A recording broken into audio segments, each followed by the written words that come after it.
کچھ فرمائیے. ہاں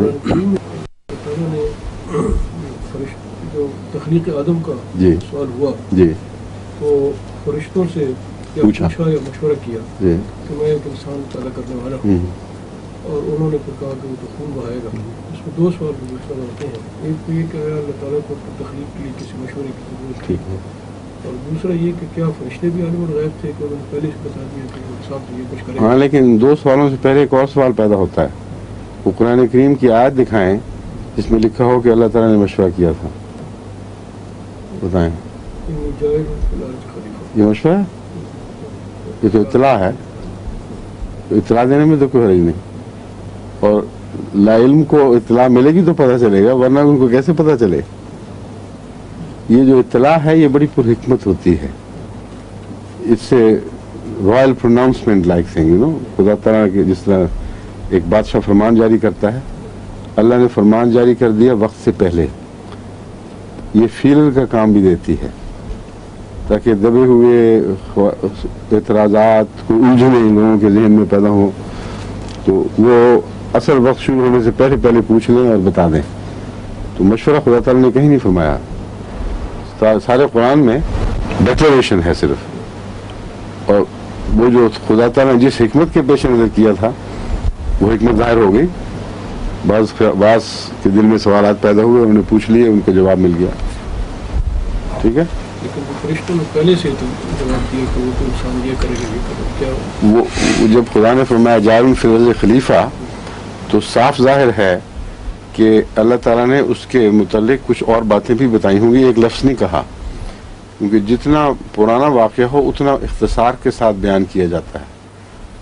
پرانی تاریخ کی طرف صرف اشارے کیے جاتے ہیں، اور جتنی دور کی چیز ہو ویسی چھوٹی دکھائی دیتی ہے.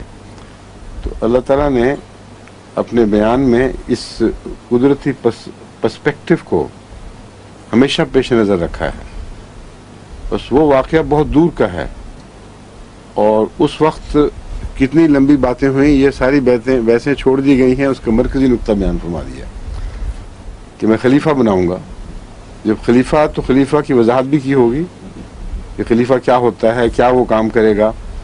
تو اس وقت فرشتے جو حاضر کے واقف تھے، مستقبل کے نہیں تھے، وہ ان انسانوں کی سرشت کے واقف تھے جو اس دنیا میں بس رہے تھے.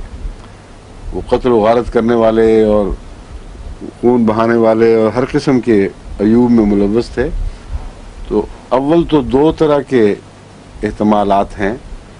یہ فرشتوں کے ذہن میں یہ خیال ہے کہ ان میں سے اگر کوئی بنا تو ایسا ہی ہوگا نا، وہ بھی یہی کام کرے گا، یعنی زبردستی مذہب خدا کے مذہب کو نافذ کرنے کی کوشش کرے گا. یہ جو آج کل بعض جہانوں میں خیال پہ آ جاتا ہے. اور دوسرا یہ کہ فرشتوں کو بات پوری سمجھ آ گئی ہو اور کہا ہو وہ بہائے گا سے مراد یہ ہے کہ جب وہ آئے گا، جب وہ پیغام دے گا تو زمین میں ضرور خون خرابہ ہوگا، کیونکہ خدا کے نمائندے کو قبول کرنے کے لیے یہ زمین تیار نہیں ہے. اور یہ درست ہے. اس کے لیے ان کا عالم الغیب ہونا ضروری نہیں تھا، اس کے لیے ان کا عالم الحاضر ہونا کسی حد تک ضروری تھا.